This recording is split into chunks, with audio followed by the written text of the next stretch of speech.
Paris sans défense, entre guillemets.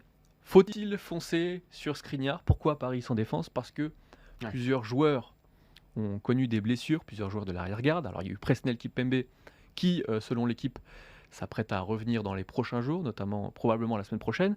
Il y a aussi la blessure toute fraîche de Danilo Pereira, qui est un joueur important dans la rotation, notamment pour compenser les absences.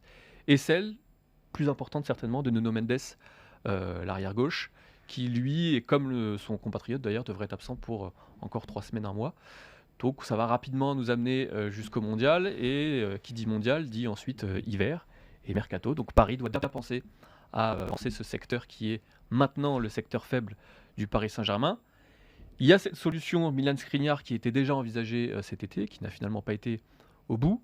Martin, est-ce que Paris doit revenir à la charge dès cet hiver pour Milan Skriniar qui est en fin de contrat en juin prochain? Alors tu parles des blessures qui effectivement soulignent ce problème-là, mais au-delà des blessures, il y a aussi pour moi un problème de niveau, de régularité et de fiabilité.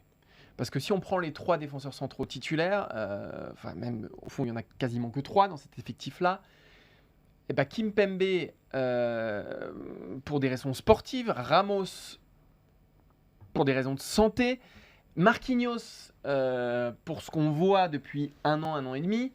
Voilà, on n'est pas sur une fiabilité à 100% sur ce trio-là. Donc on n'est plus du tout sur le niveau qu'on avait connu avec Thiago Silva, Marquinhos. Exactement. Donc c'est devenu un point faible pour moi. Et non seulement il faut recruter pour étoffer l'effectif à ce poste-là, mais il faut recruter une pointure. Il faut recruter un mec potentiellement titulaire. Il faut recruter quelqu'un qui soit capable de faire une saison en entier dans la défense du Paris Saint-Germain. Donc il ne faut pas aller chercher un jeune, donc il ne faut pas aller chercher un Abdou Diallo ou je ne sais pas quoi. Il faut une référence. Et c'est pour ça que Skriniar me semble être un profil non pas intéressant, mais un profil sur lequel il faut se jeter. Parce qu'on a eu un été de défenseurs centraux où ils sont tous partis, donc il va falloir ce sont des mecs qui sont aujourd'hui indélogeables. On pense à De Ligt, à Koundé, à Koulibaly, à Lisandro Martinez, à Fofana, même Diego Carlos, Botman, Aguerd, dans un second marché, un marché français, mais même français. Voilà, je veux dire quand même un paquet de défenseurs centraux qui ont changé d'écurie. Ils ont été remplacés, donc c'est pareil. Il y a eu une émulation à ce poste-là, qui a été le poste le plus recherché cet été, et Paris a un coup de retard. Donc il ne reste pas grand monde, il reste Skriniar. Donc s'il y avait quelqu'un sur lequel il fallait mettre toutes ses forces, c'est sur lui, d'autant qu'il arrive en fin de contrat en 2023. Donc c'est le moment d'y aller là pour Paris. Oui, d'autant que le PSG aurait pu avoir des opportunités ces derniers mois, dernières années, avec des défenseurs d'envergure internationale. Tous ceux quasiment dont j'ai parlé. Alaba aussi, Rudiger également. Et Koulibaly qui a été pendant des années Koulibaly, absolument.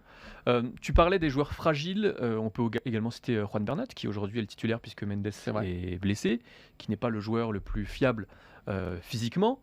Donc Paris va être obligé de se reporter finalement sur le seul joueur qui est entre guillemets accessible parce qu'en fin de contrat en juin prochain, et surtout qui a le niveau pour s'installer durablement en défense, c'est Milan Skriniar.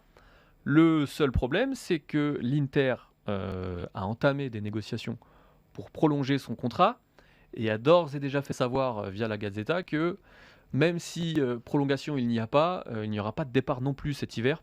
L'Inter préférerait perdre Milan Skriniar gratuitement en juin prochain, mais le conserver notamment pour la Ligue des Champions et pour le championnat, plutôt que de le laisser partir cet hiver pour un montant qui devrait aller entre... Alors on est obligé de donner une fourchette large parce que c'est un joueur qui est en fin de contrat, entre 35 et 60 millions d'euros.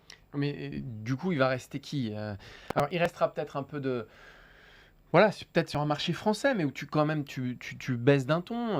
Je pense à Biachi, je pense à Disasi, qui sont très bons, qui sont des monégasques. Mais est-ce que ces mecs-là peuvent titiller les titulaires du Paris Saint-Germain? Il manque pour moi encore un petit peu d'expérience. Peut-être qu'au Bayern, tu as des mecs, je pense à un Benjamin Pavard éventuellement, mais à un moment, le marché quand même des défenseurs centraux, c'est restreint.